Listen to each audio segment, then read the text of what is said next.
ተክለ ሃይማኖት የህይወት ታሪክና አስተዋጽኦ ጸሐፊው ዲያቆን ዳንኤል ክብረት።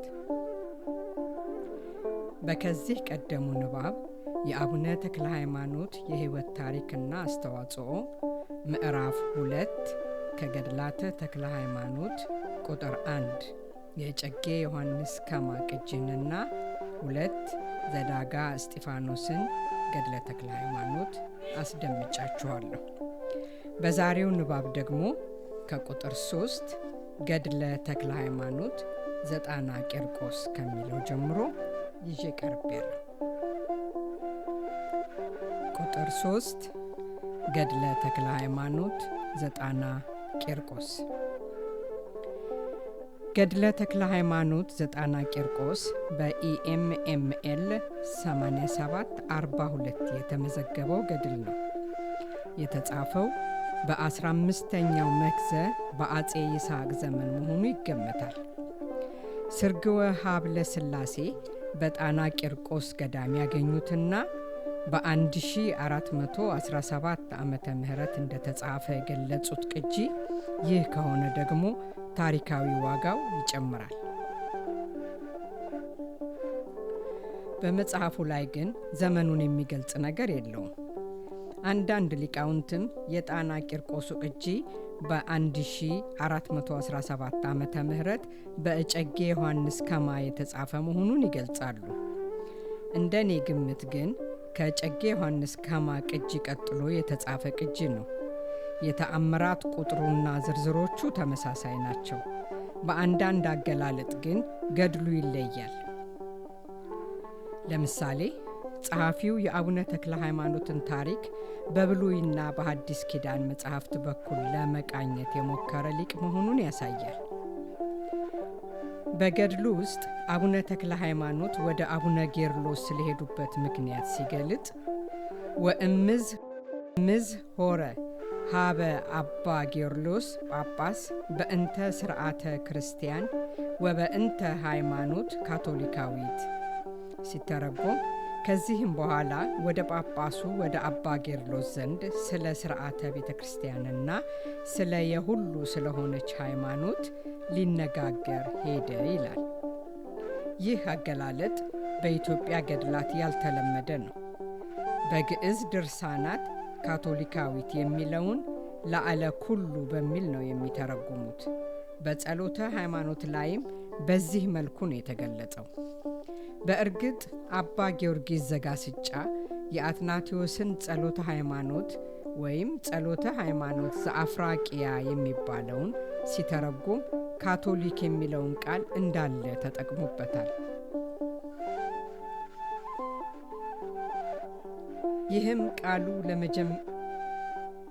ይህም ቃሉ መጀመሪያ አካባቢ ሳይተረጎም እንዳለ ጥቅም ላይ ይውል እንደነበረ ፍንጭ ይሰጣል። በሌላ በኩል ደግሞ የዘማዊቷን ሴት ፈተና አልመዘገበውም። ገድሉ ሲጀምር ረጅም መግቢያ አለው። ከመግቢያው ቀጥሎ ገድሉ በቀጥታ ወደ ጸጋ ዘአብና ወደ እግዚአብሔር ይገባል። የአቡነ ተክለ ሃይማኖት የዘር ሐረግ የወላጆቻቸው ከትግራይ ወደ ሸዋ አመጣጥ የሚተርከው ትረካ እዚህ የለም። እግዚአብሔርና ጸጋ ዘአብ ልጅ ስለሌላቸው እያዘኑ ሲጸልዩ እንደኖሩ የቅዱስ ሚካኤልንም መታሰቢያ ያደርጉ እንደነበረ ይተርካል። ከዚያም ወደ ሞተሎሚ ታሪክ ይገባል። ሞተሎሚ ከዳሞት ተነስቶ እስከ ዘማ ወንዝ ያለውን የሸዋ ምድር ወረረው። ወታደሮቹም ዘውረሬ ገቡ። ጸጋ ዘአብም ባህር ውስጥ ገብቶ አመለጠ። እግዚአብሔርያን ግን ተማረከች። የእግዚአብሔርያን የዳሞት ቆይታ በዝርዝር ያቀርበዋል። ሐዘኗን፣ ጸሎቷንና የሞተሎሚ ሰዎችን ዝግጅት ይተርክልናል። በማግስቱ እግዚአብሔርያን ለማግባት ዝግጅት ሲደረግ ቅዱስ ሚካኤል ነጥቆ በ3 ሰዓት ወደ ጽላልሽ አመጣት። ጸጋ ዘአብም ያጥብ ነበር። ቅዱስ ሚካኤልም ከእርሷ ስለሚወለደው ልጅ ሞተሎሚም በኋላ ዘመን እንደሚያምን ነግሯት ተሰወረ። ወደ ቤተ ክርስቲያን ስትሄድም ጸጋ ዘአብን ሲያጥን አገኘችው። እርሱም አለባበሷን አይቶ ከከበሩ የሀገሩ ሴቶች አንዷ መስላው ነበረ። በኋላ ግን ክንብንቧንም ገልጻ ማንነቷን ነገረችው። ከዚያ በኋላም የእግዚአብሔርን ነገር ተነጋግረው ወደ ቤታቸው ሄዱ። እግዚአብሔርም ልጅን ሰጣቸውና ታኅሳስ 4 ቀን አቡነ ተክለ ሃይማኖት ተወለዱ። በተወለዱ በሦስተኛ ቀናቸውም አፋቸውን ፈተው እግዚአብሔርን አመሰገኑ። ከዓመት ከ3 ወር በኋላ ረሃብ መምጣቱን አቡነ ተክለ ሃይማኖት ያደረጉት ተአምር ተገልጧል። ይሄኛውም እንደ ዋልድባው ገድል ወእምዝ ሐጸንዎ በብዙህ ተግሳጽ ወጥበብ በቤተ ክርስቲያን እስከ በጽሐ አምጣነ ትምህርት ወተምህረ መዝሙረ ዳዊት ወኩሎ መጽሐፍተ ነቢያት ወዘሐዋርያት ወተርጓሜሆሙ። ይህም ሲተረጎም ከዚህ በኋላ በብዙ ምክርና በቤተ ክርስቲያን ጥበብ ለአቅመ ትምህርት እስኪደርስ ድረስ አሳደጉት። መዝሙረ ዳዊትን የነቢያትንና የሐዋርያትንን መጽሐፍ ትርጓሜያቸውንም ሁሉ ተማረ ይላል።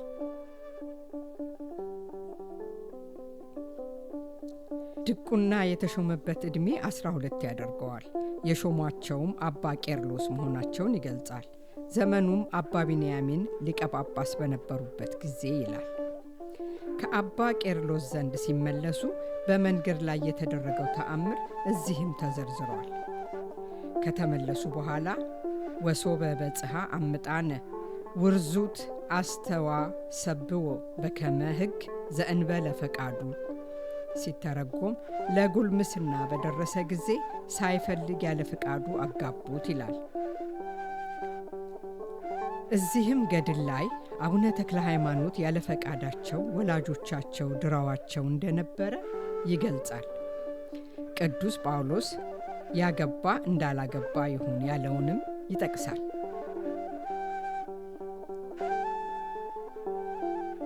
ከጥቂት ጊዜ በኋላም አባትና እናታቸው አረፉ። በአባትና እናታቸው ሐዘን ላይ ያሉ ሚስታቸው አረፈች። ባረፈችበትም ጊዜ እርሷስ ያለ ፈቃድ የሆነች ነበረች። እንግዲህ ፈቃድ እግዚአብሔር ይሁን አሉ ይላል። ከዚህ በኋላ ወደ አባ ቄርሎስ ዘንድ ሄደው ቅስና ተቀበሉ። በዞረሬ የፈተነቻቸው ሴት ታሪክ የለም። የጣና ቂርቆሱ ቅጂ የገድለ ተክለ ሃይማኖት ሁለተኛው ትውልድ ቅጂ ነው። የመጀመሪያው ትውልድ ቅጂ የዞረሬዋ ዘማ ታሪክ አላቸው። ወደ ደብረ ዳሞ ሄዱም አይልም። ከቅስናው በኋላ ሌትና ቀን በቤተ ክርስቲያን በማገልገልና መጻሕፍትን በመተርጎም ሲያገለግሉ ቆዩ። አንድ ቀን በበረሃ ከጓደኞቻቸው ጋር እያሉ ከሰማይ ድምፅ ሰሙ። ለአገልግሎትም ተጠሩ። ከዚያ በኋላ ቤታቸውን ትተው ወጡ። የስብከተ ወንጌል አገልግሎታቸውን በዚያው በጽላልሽ አካባቢ ጀመሩ። ብዙዎችም ወደ እርሷቸው ይሰበሰቡ ነበረ። የመጡትም ሰዎች ስለ ከተታ ነገሯቸውና ወደዚያው ሄዱ። በከተታ ስላደረጉት ተአምር ብቻ ሳይሆን ስላስተማሩትም ትምህርት በዝርዝር ያሳያል። ይሄ ትምህርት የዚያ ዘመንን ትምህርት ቅርጽ የሚያሳየን ነው። በከተታ 3 ዓመት አስተማሩ። ከከተታም ወደ ዊፋት አመሩ። በዚያም ጣዖትን አጥፍተው ሕዝቡን ለወራት ያህል አስተማሩ። ከዚያም ወጥተው ወደ ምድረ አናዕር ተጓዙ። ከዚያም ወደ ደብረ ቢላት ወጥተው አምልኮ ጣዖትን አጠፉ። በቢላት ከነበሩ ጣዖት አምላኪዎች ጋር ያደረጉት ተጋድሎ በዝርዝር ተጽፏል። በዚያ ቦታ ከእርሳቸው በኋላ አኖሪዎስ የሚባል ልጅ እንደሚወለድላቸው ነገራቸው። በዚህ መልክ እየተጓዙ ወደ ምድረ ዳሞት ደረሱ ይላል። የቦታዋም ልዩ ስም ንፋታን ትባላለች። ምናልባትም ወደ ግዛቱ መግባቱን መግለጹ ይሆናል። በዚያ ያገኙትን ጣዖት ሰባበሩት። አምላኪዎቹም ሲመጡ ጣዖታቸው ተሰባብሮ አገኙት። እነርሱም ማን ሰበረው ሲሉ አቡነ ተክለ ሃይማኖት የሰበርኩት እኔ ነኝ አሏቸው። ይህንንም ሲሰሙ ሰዎቹ ደበደቧቸው። ከፊሎቹም ንጉሳችን ሳይሰማ እንግደላቸው አሉ። ወደ ሀገሩ ገዥም ዘንድ ወሰዷቸው። ጋኔን የሚጥለውን የመኮንኑን ልጅ በመፈወሳቸውም መኮንኑ አምኖ ተጠመቀ። ከጥቂት ጊዜ በኋላ ሰዎቹ ወደ ንጉሡ ለመውሰድ መኮንኑን ሲጠይቁት አልሰጥም አላቸው። እነርሱም ከንጉሡ ዘንድ ከሰሱት። የመኮንኑን ስምና ተጠምቆ የወጣለትን ስም አይነግረንም። ሰዎቹ ከንጉሡ ዘንድ ከሰው አቡነ ተክለ ሃይማኖትንና መኮንኑን የሚወስዱ የንጉሡ መልእክተኞች መጡ። አቡነ ተክለ ሃይማኖትንና መኮንኑን ወደ ሞተሎሚ ወሰዷቸው። በዳሞት የገጠማቸው ፈተና ተመሳሳይ ነው። በመጨረሻም ማሪቶቹን ድል ነስተው ሞተሎሚንና ቤተሰቡን አጠመቁ። ዝባፋትን በተባለች ተራራ ሲጸልዩ ሌላ ጥሪ ደረሳቸውና ሞተሎሚን ተሰናብተው ከዳሞት ወጡ። እያስተማሩም ወደ ዞረሬ ተመለሱ። በዚያም ያቺን ዘማዊቷን ሴት አገኟትና አስተምረውና ፈውሰው መልካም ክርስቲያን አደረጓት። ከዚያም ወደ ምድረ አምሃራ ተጉዘው አንዲት ገዳም አገኙና በዚያ ያለውን መነኮስ አስገባኝ አሉት። በመንገድ ላይ ያጋጠማቸው መነኮስ ታሪክ እዚህ አልተካተተም። ለአበምኔቱም ነገረላቸውና አገናኛቸው። አበምኔቱም አባ በጸሎተ ሚካኤልም ተቀበላቸው። በዚያ በተጋድሎ ተቀመጡ። በገዳሙ እያሉ ባደረጓቸው ተአምራት ክብራቸው ስለታወቀ ከዚያ ወጥተው ወደ ሐይቅ ገዳም ሄዱ። በሐይቅ ገዳም ከአቡነ ኢየሱስ ሞዓ ዘንድ ተቀመጡ። በዚያም ልብሰ ምንኩስናን ለበሱ። በሌሎች ገድሎች ላይ በሐይቅ እያሉ ያዩትን የሰማያት ምስጢር በዝርዝር ይገልጻል።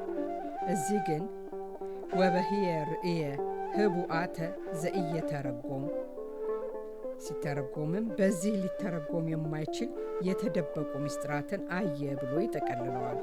ከሐይቅ ወጥተው ወደ ደብረ ዳሞ አመሩ። ይሄ ገድል ከእጨጌ ዮሐንስ ገድል ቀጥሎ ወዲያው በአጼ ይስሐቅ ዘመን ቢጻፍ ኖሮ የደብረ ዳሞ ታሪክ አይኖረውም ነበረ። በመሆኑም ሁለተኛው ትውልድ ቅጂ ነው ማለት ነው።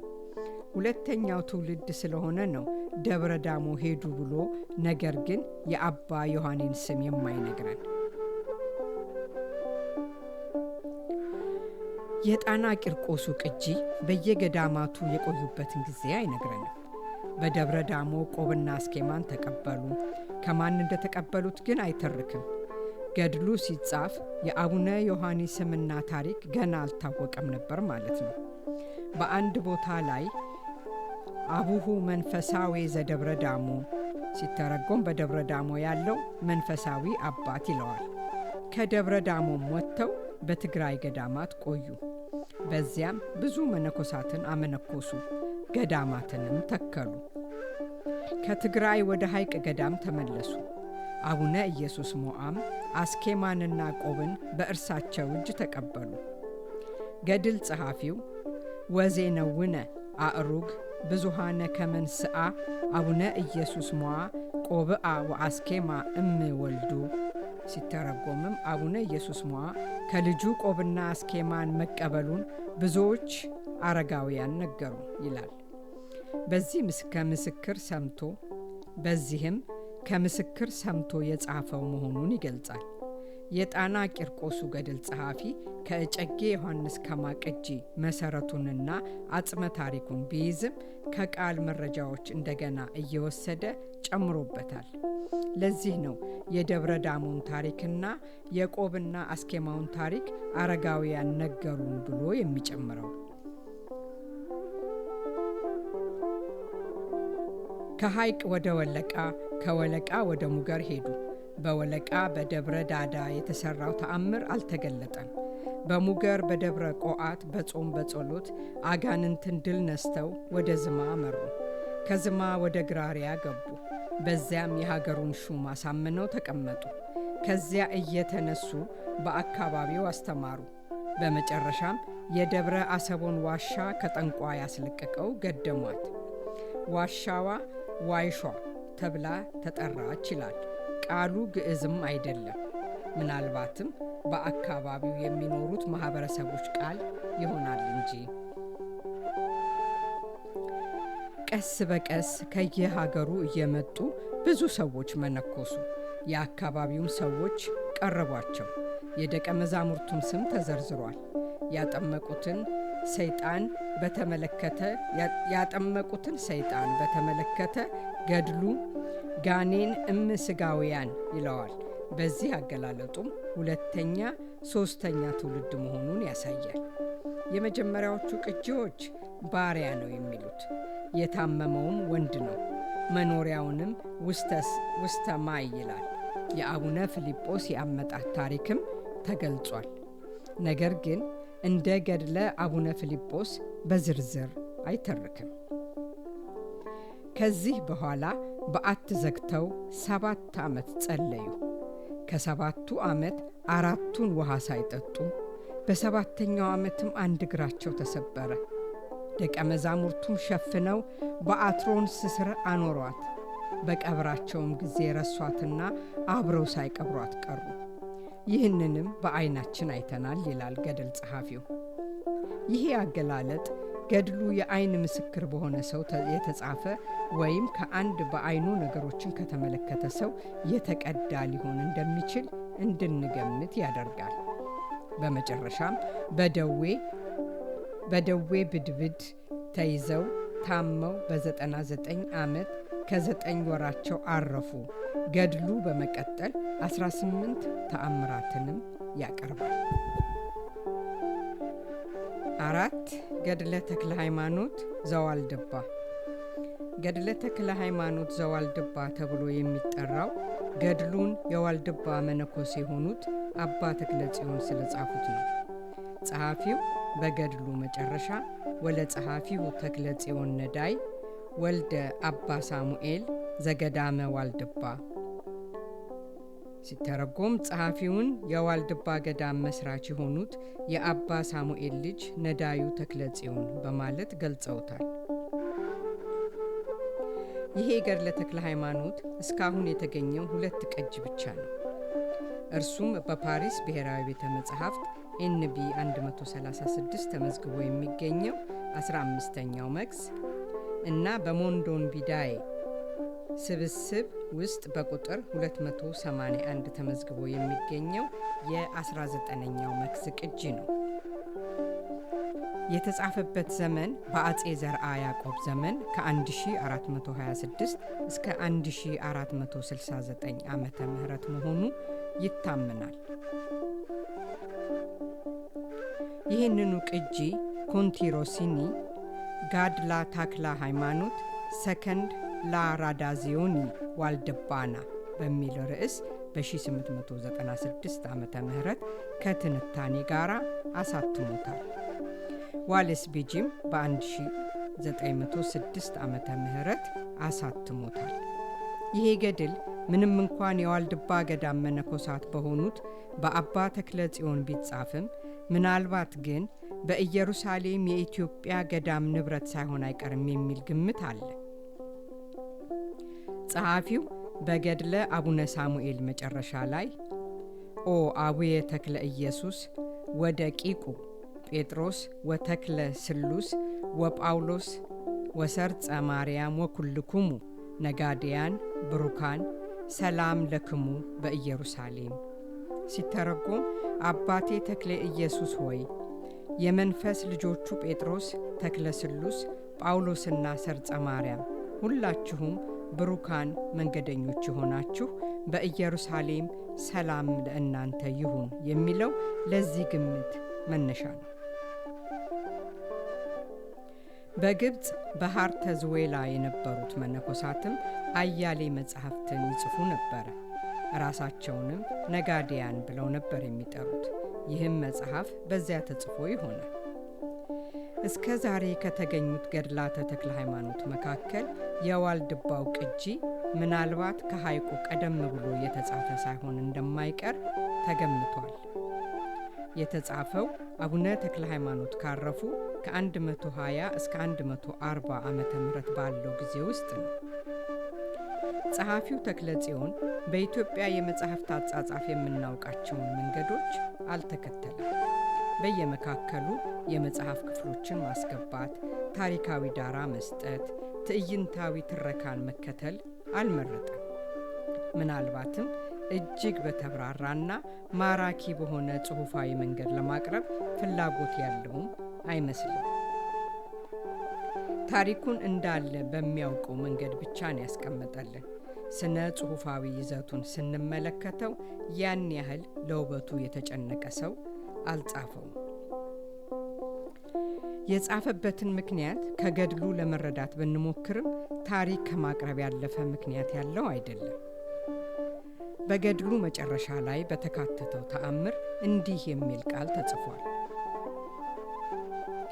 እምድኅረ ብዙኅ ዓመታት ሶበ ነግሰ መፍቀሬ እግዚአብሔር ይስሐቅ ንጉሥ አደሞ ሰሚአ ዜና ለብፁዕ ተክለ ሃይማኖት። ሲተረጎም ከብዙ ዓመታት በኋላ የእግዚአብሔር ወዳጅ የሆነ ንጉሥ ይስሐቅ በነገሰ ጊዜ የብፁዕ ተክለ ሃይማኖትን ዜና ሰምቶ ተደነቀ። ይህ የአፄ ይስሐቅ ስም በተአምሩ ላይ ነው እንጂ በዋናው ገድሉ ላይ የተጻፈ ባለመሆኑ በኋላ ዘመን የተጨመረ እንጂ ገድሉ ከዚያ ቀደም ባለው ዓመት የተጻፈ ሊሆን ይችላል የሚሉ አሉ። ነገር ግን የገድለ ተክለ ሃይማኖትን ተአምራት አሰባሰብ ካየን የመጀመሪያዎቹ ቅጂዎች ሲጻፉ በቃል የነበሩትን 3 ተአምራት ይዘው የተጻፉ ናቸው። ገድሉ የጥንት በመሆኑ ለብቻው ተጽፎ የተጠረዘ አይደለም። ጥንታውያን ገድላት የሚጻፉት በገድለ ቅዱሳን ውስጥ በአንድ ላይ ነው። ገዳሙ እየታወቀና ምዕመናን ገድሉን ለመስማት እየፈለጉ ሲመጡ፣ ገድሉም ለጸበልተኞች እየተፈለገ ሲሄድ፣ የሚያጽፉ ሰዎችም ሲመጡ መጀመሪያ ለብቻው ይጻፋል። በኋላ ደግሞ ስዕል እየተጨመረበት ይጻፋል። በኋላ ተአምራቱ አብረው ይካተታሉ። ገድሉ ሲጀምር ከሐረጉ በላይ አመ 24 ለነሐሴ ምንባብ፣ በነሐሴ 24 ቀን የሚነበብ ምንባብ ይላል። የተጻፈው ዛሬ በምናውቀው ገድል ቅርጽ ሳይሆን ገድለ ቅዱሳኑን በስንክሳር አጻጻፍ መንገድ አሰባስቦ በሚነበብበት ቀን መሰረት ነው። ገድለ ቅዱሳኑ የሚከተሉትን 3 ቅዱሳን ገድሎች ይዟል። 1 ገድለ አቡነ ተክለ ሃይማኖት፣ 2 ገድለ አቡነ ሳሙኤል ዘዋልድባ፣ 3 ገድለ አባ ኪሮስ። ዋናው ገድል ሲጀምር በስመ ስሉስ ቅዱስ አሃዱ እግዚአብሔር ዘሰቀሎ ለሰማይ ከመቀመር ወዘ አጽንአ ለምድር በዘባነ ባህር ሎቱ ስብሃት በአፈ ኩሉ ፍጡር ለዓለመ ዓለም አሜን። ሲተረጎም አንድ እግዚአብሔር በሚሆን በስሉስ ቅዱስ ስም ሰማይን እንደ አጎበር የሰቀለ ምድርንም በባህር ትከሻ ላይ ያጸና በፍጡር ሁሉ አንደበት ለእርሱ ምስጋና የሚቀርብለት ለዓለም ዓለም አሜን ይላል። ቀጥሎም ቅድመ አያቶቻቸው ከባህረ ቀጋ ወይም ወሎ ተነስተው ወደ ሸዋ ጽላልሽ መምጣታቸውን ይተርካል። በደብረ ሊባኖሱ ገድል ላይ የአቡነ ተክለ ሃይማኖትን የዘር ሐረግ ከኢየሩሳሌም በትግራይ በኩል ወደ ወሎ ዳውንት ያመጣዋል። ይሄኛው ግን ከዳውንት ነው የጀመረው። የዘር ሐረጋቸውን ሲተነትን ይድላ ሕይወት ብነ በጽዮን በኩረ ጽዮን ሕዝበ ቀድስ ብርሃነ መስቀል መስቀል ብነ ሕይወት ብነ ጸጋ ዘአብ ተክለ ሃይማኖት። ጸጋ ዘአብ እግዚአርያን ማግባቱን በዚያ ጊዜ በዘመነ ዛጓ መቶሎሚ ተነስቶ ጽላልሽን መውረሩን ይተርካል። የጸጋ ዘአብ ወደ ባህር መግባትና መደበቅ፣ የእግዚአርያ መማረክ ቀጥሎ ይመጣል።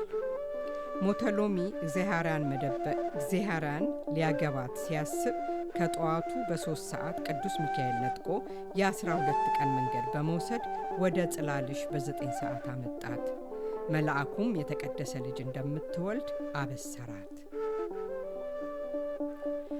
አቡነ ተክለ ሃይማኖት የተወለዱት ታኅሳስ 24 ቀን መሆኑን ስማቸውንም ፍስሐ ጽዮን ማለታቸውን የክርስትና ስማቸውም ዘርአ ዮሐንስ መሆኑን ገድሉ ይናገራል። በተወለዱ በ3ኛው ቀን ቅዱስ ቅዱስ ቅዱስ ብለው ማመስገናቸውን ይተርካል። በተወለዱ በ1 ዓመት በሀገሩ ረሃብ መሆኑንና ተክለ ሃይማኖት ያደረጉትን ተአምርም ይገልጻል። በትምህርት ካሳደጓቸው በኋላ መጀመሪያ ድቁና፣ በወጣትነት ደግሞ ቅስና ተሾሙ። የሾማቸውን ጳጳስ ስም ግን አይገልጽም። በዚህ ገድል መሰረት የቅድስናቸውን ነገር መስማት የጀመረው ገና ለስብከት ሳይወጡ ነው። በዚህ ገድል መሰረት የቅድስናቸው ነገር መሰማት የጀመረው ገና ለስብከት ሳይወጡ ነው። ዜናቸውን የሰሙትም ከልዩ ልዩ ቦታ ይመጡ ነበር። የመጀመሪያውን አገልግሎት ወደ ሰጡበት ወደ ከተታ የሄዱት በዚያ ስላለው አምልኮ ጣዖት ሰዎች ነግረዋቸው ነው። በዚህ ገድል መሰረት ሞተ ሎሚ ሸዋን የወረረው 2 ጊዜ ነው። የመጀመሪያው አቡነ ተክለ ሃይማኖት ከመጸነሳቸው በፊት፣ ሁለተኛው ደግሞ አቡነ ተክለ ሃይማኖት በከተታ እያስተማሩ እያለ። በሌሎች ገድሎች መሰረት አቡነ ተክለ ሃይማኖት ወደ ዳሞት የሄዱት ከዊፋት ወደ ጉራጌ፣ ከጉራጌም ወደ ዳሞት በወታደሮች ተይዘው ነው። በዚህኛው ገድል መሰረት ግን ከከተታ ተማርከው ነው የሄዱት። በሌሎች ገድሎች በጉራጌ ሀገር ያስተማሩትን ቀፈረ ውድም ያገኙት በጉራጌ ሳይሆን በዚያው በዳሞት ነው። አስተምረውና አጥምቀው ስሙን ገብረ ዋህድ ያሉትም በዚያው በዳሞት ነው። ከገብረ ዋህድ ቀጥሎ ያገኙት አንዲት ምናልባት የቤተ መንግስት ሴትን ነው። በእጃቸው ስለያዙት መጽሐፍና ስለሚያመልኩት አምላክ ጠይቃቸው የነገሯትን ለሞተ ሎሚ የነገረችው እርሷ ናት። በዚያም በሌሎች ገድሎች የተጻፉት የስቃይ አይነቶች እዚህም ተጽፈዋል። ይሄኛው ገድልም የቤተ መንግስቱን ቦታ ዝባፈተን ይለዋል። በመጨረሻም ሞተ ሎሚንና ሰራዊቱን አጥምቀዋል። በዚያ እያሉ ጌታችን ተገልጦ ባረካቸው። ይእዜሰ ይኩን ስምከ ተክለ ሃይማኖት ናሁ ሰመይኩከ ስመ ሐዲስ በከመ ሰመይኩ ለአብርሃም አርከየ። ከእንግዲህ ስምህ ተክለ ሃይማኖት ይሁን፣ እነሆ በአዲስ ስም ሰየምኩህ፣ ወዳጄ አብርሃምን እንደሰየምኩት አላቸው። በኋላ በሌሎች ገድሎች ከዚህ በፊት ማንም ያልተጠራበት ተብሎ የቀረበው በዚህኛው ገድል አዲስ ስም ሰጠሁህ ነው የሚለው። አዲስ ስም ሰጠሁህ ማለትም ከዚህ በፊት ሌላ ሰው ያልተጠራበት ማለትን አያመጣም፣ ለተሰያሚው አዲስ ስም መሆኑን እንጂ። ከምድረ ዳሞት በኋላ ወደ ከተታ ተመልሰው ሕዝቡን አስተማሩ። እንደዚህኛው ገድል ከሆነ ከከተታ በኋላ ወደ ዳሞት ተመልሰዋል። ሌሎቹ ገድሎች ግን ከዳሞት ከወጡ በኋላ እንዳልተመለሱ ይነግሩናል። እንደ ዋልድባው ገድል አቡነ ተክለ ሃይማኖት ወደ ዊፋት የገቡት ለሁለተኛ ጊዜ ወደ ዳሞት ሲሄዱ ነው። ከዊፋት በኋላ ወደ ምድረ ጽጋጋ ገቡ ነው የሚለው። ጽጋጋ በኋላ አቡነ አኖሪዎስ ገዳም የተከለባት ወረብ ውስጥ የምትገኝ ቦታ ናት። ከጽጋጋ ወደ ዳሞት ገብተው አስተማሩ። በዚህኛው ገድል መሰረት ወደ ሸዋ ለሶስተኛ ጊዜ መጥተው አስተምረዋል። መጀመሪያ በከተታ፣ ቀጥሎ ከዳሞት መልስ በከተታ፣ አሁን ደግሞ ከሁለተኛው የዳሞት አገልግሎት መልስ በሸዋ። ከሸዋ በኋላ እንደዚህኛው ገድል የተጓዙት ወደ አቡነ በጸሎተ ሚካኤል ገዳም ሳይሆን ወደ ሐይቅ ገዳም ነው። ሀገሩንም ምድረ አጎት ወይንም አንጎት ይለዋል። አንጎት በቤተ አምሃራና በላስታ መካከል የነበረ ጥንታዊ ግዛት ነው። ሐይቅ አንዳንዴ በአንጎት ሌላ ጊዜ በአምሃራ ትካለል ነበር። ከአቡነ ኢየሱስ ሞዓ ጋር 9 ዓመት ተቀመጡ። ሌሎቹ ገድሎች 10 ዓመት ያደርጉታል። ገድሉ ወአልበሶ አቡነ ኢየሱስ ሞዓ አልባሰ ምንኩስና ይላል። የምንኩስናውን ልብስ ደረጃ ግን አይነግረንም። የእጨጌ ዮሐንስ ከማቅጂም አቡነ ተክለ ሃይማኖት ሥርዓተ ምንኩስናን የፈጸሙት በሐይቅ ሳይሆን በአባ በጸሎተ ሚካኤል ገዳም መሆኑን ይነግረናል። ተመሳሳይ ነው። ከ9 ዓመት በኋላም ፈለሰ ምድረ ትግራይ ይለዋል። ወደ ደብረ ዳሞ አቡነ አረጋዊ ገዳም ገቡ። በገዳሙም ወንስአ በህየ ቆብአ ወአስኬማ ይላል። በደብረ ዳሞ ያገኙት ቆብና አስኬማን ከሆነ በሐይቅ የወሰዱት ቀሚስና ቅናት ነበር ማለት ነው። በትግራይ ገዳማት እያሉ ብዙዎችን አመንኩሰዋል፣ አብያተ ክርስቲያናትን ተክለዋል። ይሄኛው ገድል ወደ ኢየሩሳሌም መጓዛቸውን አይተርክም። ከትግራይ ቆይታቸው በኋላ ወደ ሸዋ ተመለሱ ይላል። ሲመለሱም ወደ ሐይቅ ገቡ። አቡነ ኢየሱስ ሞዓ አቡነ ተክለ ሃይማኖት ያደረጉትን አስኬማ ተመልክተው ጠየቋቸው። አቡነ ተክለ ሃይማኖትም ወሃቦ አባ ተክለ ሃይማኖት ቆብአ ወአስኬማ፣ ሲተረጎም አባ ተክለ ሃይማኖት ቆብና አስኬማን ሰጣቸው። በሌሎቹ ገድሎች አቡነ ተክለ ሃይማኖት ለአቡነ ኢየሱስ ሞዓ አስኬማውን ያመጡላቸው ከደብረ ዳሞ ነው። እዚህ ግን ራሳቸው ሰጧቸው ይላል። አቡነ ኢየሱስ ሞዓ ወደ ሸዋ ወርደው እንዲያስተምሩ ስላሳሰቧቸው ተሰናብተው ወጡ። ከሐይቅ ወደ ምድረ ወይለቃ መጡ። በሌሎች ገድሎች የተገለጠው የዳዳ ገዳም ታሪክ እዚህ የለም። ከወይለቃ ወደ ሙገር ሄዱ። በሙገርም ወደ ደብረ ቋዓት ወጡ። ከቋዓት ወደ ዝማ ሄዱ። ከዝማ ወደ ግራሪያ መጡ። በዚያ የነበሩትም ባዩአቸው ጊዜ ማን ናቸው ብለው ተከራከሩ። የሀገሩ ገዢ ግን በቅን ልብ ተቀበላቸውና ከእርሱ ዘንድ አስጠጋቸው። ከዚያ እየተነሱ በአካባቢው ማስተማርና ጣዖታትን ማጥፋት ጀመሩ። በተለይ በዝማ ሕዝቡን አስተምረው ቤተ ክርስቲያን በቅዱስ ሚካኤል ስም ሰርተዋል። ወደ ደብረ አሰቦ ዋሻ የመጡት በአካባቢው ማረፊያ የሚሆን በረሃ መኖሩን ከሀገሩ ሰዎች ጠይቀው አሳይተዋቸው ነው። ወደ ዋሻዋ ሲመጡ ምንም አላገኙ። በሌሎቹ ገድሎች ግን በቦታው አምልኮ ጣዖት ነበረበት። ያንን አጥፍተው ነው ገዳም ያደረጉት። በሌሎች ገድሎች የአቡነ ተክለ ሃይማኖት ደቀ መዝሙር ከአጋት ወንዝ አጠገብ አገኘው የሚሉት ሰይጣን እዚህ ታሪኩ ሌላ ነው። የገዳሙ መነኩሴት ውሃ ልትቀዳ ወንዝ ወርዳ ስትመለስ ታመመች። አቡነ ተክለ ሃይማኖት ጸሎት ሲያደርጉላት ያሳመማት ሰይጣን በአምሳለ ወሬዛ ተገለጠ። እርሳቸውም ማነህ ከየትስ መጣህ ሲሉት ሀልዎትየሰ ሀበማይ ወሀበ ሀሉ እደው አላቸው። ሲተረጎም መኖሪያዬ ወንዶቹ ከሚገኙበት ከወንዙ ዘንድ ነው ያለው። ይሄ ንግግሩ የባህር ውስጥ ጋኔን መሆኑን አያሳይም። ተርእየ ዘአድወያ በአምሳለ ወሬዛ ነው የሚለው። ያሳመማት በጎልማሳ መልክ ታየ። ምናልባትም በመድኃኒት በአስማት ወይ ደግሞ በልዩ ጥበብ ከሚያፈዙ ሰዎች መካከል ይሆናል። የመነኩሲቷንም ሕመም ወሶበ ርእያ ቅዱስ እግዚአብሔር ከመ ጠፍአ ልባ፣ ሲተረጎም የእግዚአብሔር ቅዱስም ልቧ እንደጠፋ በተመለከታት ጊዜ ይለዋል። ልብ የመሰወር ሕመም መሆኑን ያሳያል። ያንን አምሳለ ወሬዛ አጥምቀው ዛሃረየው ክርስቶስ ብለው ክርስቲያን አደረጉት። ዝናቸውን እየሰሙ ብዙ ሰዎች መጥተው ገዳሙን ሞሉት። የመጀመሪያዋንም ቤተ ክርስቲያን በስመ ድንግል ማርያም አነጹ። በገዳሙ እያሉ መልአከ እግዚአብሔር ተገልጦ ከልጆቻቸው መካከል 12 መርጠው ወደ አህጉራት እንዲልኩ ነገራቸው። በሌሎቹ ገድላት ይሄ ሥራ የተሠራው በኋላ በአቡነ ፊልጶስ ዘመን ነው።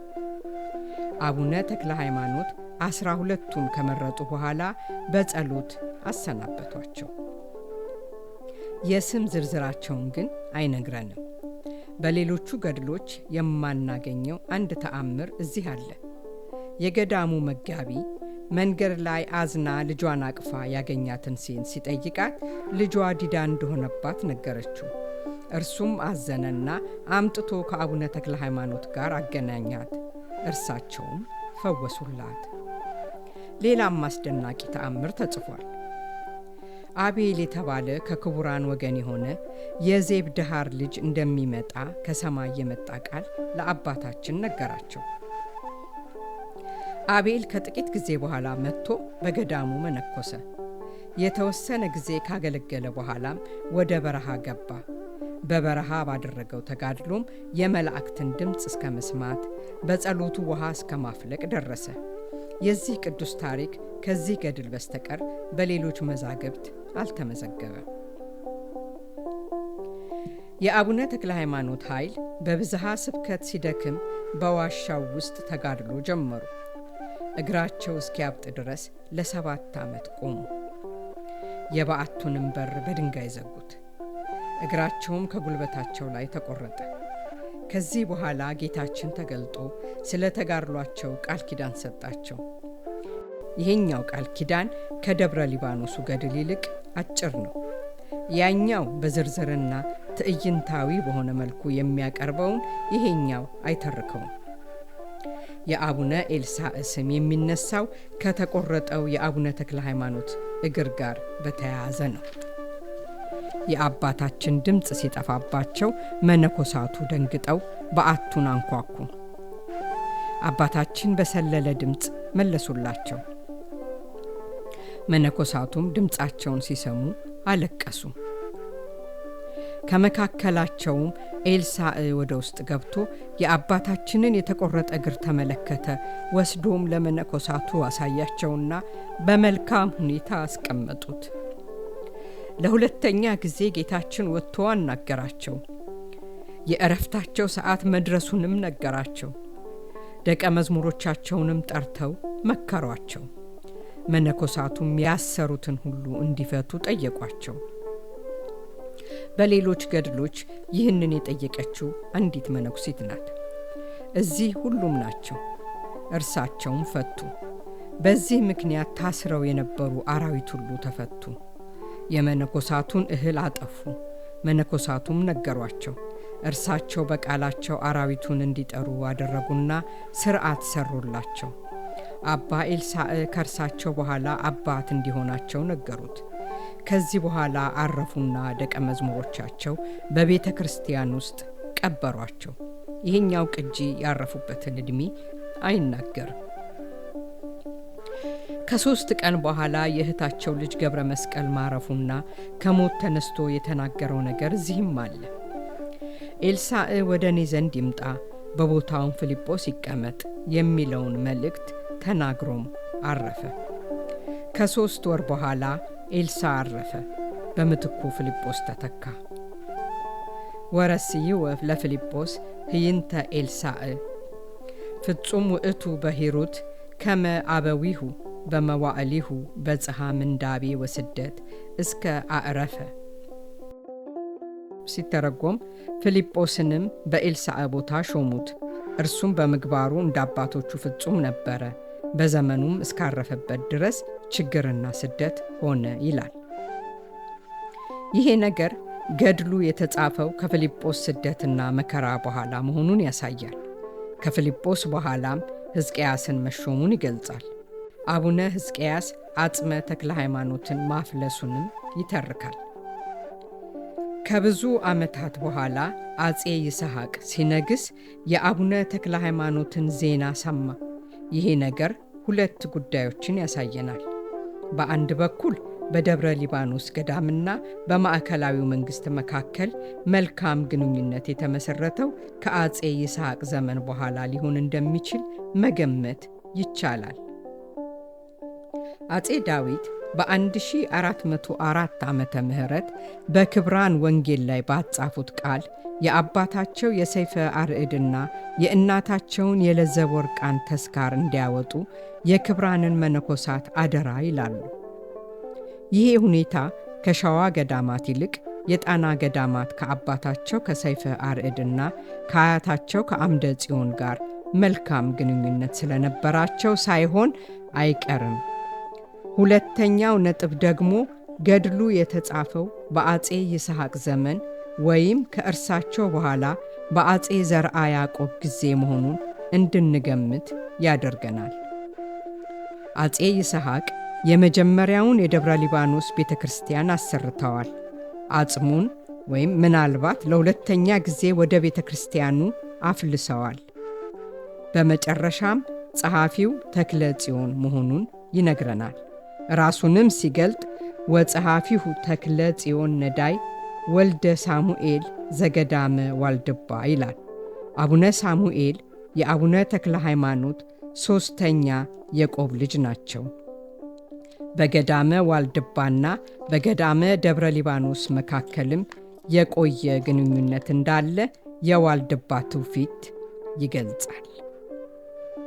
አቡነ ተክለ ሃይማኖት የሕይወት ታሪክና አስተዋጽኦ መጽሐፍ ውስጥ ከገድለ ተክለ ሃይማኖት ቁጥር 3 እስከ 4 ያለውን እንደዚህ አስደመጥኳቸው። ቁጥር 5 የፓሪሱን ቅጂ በሚቀጥለው ምንባብ አቀርብላችኋለሁ።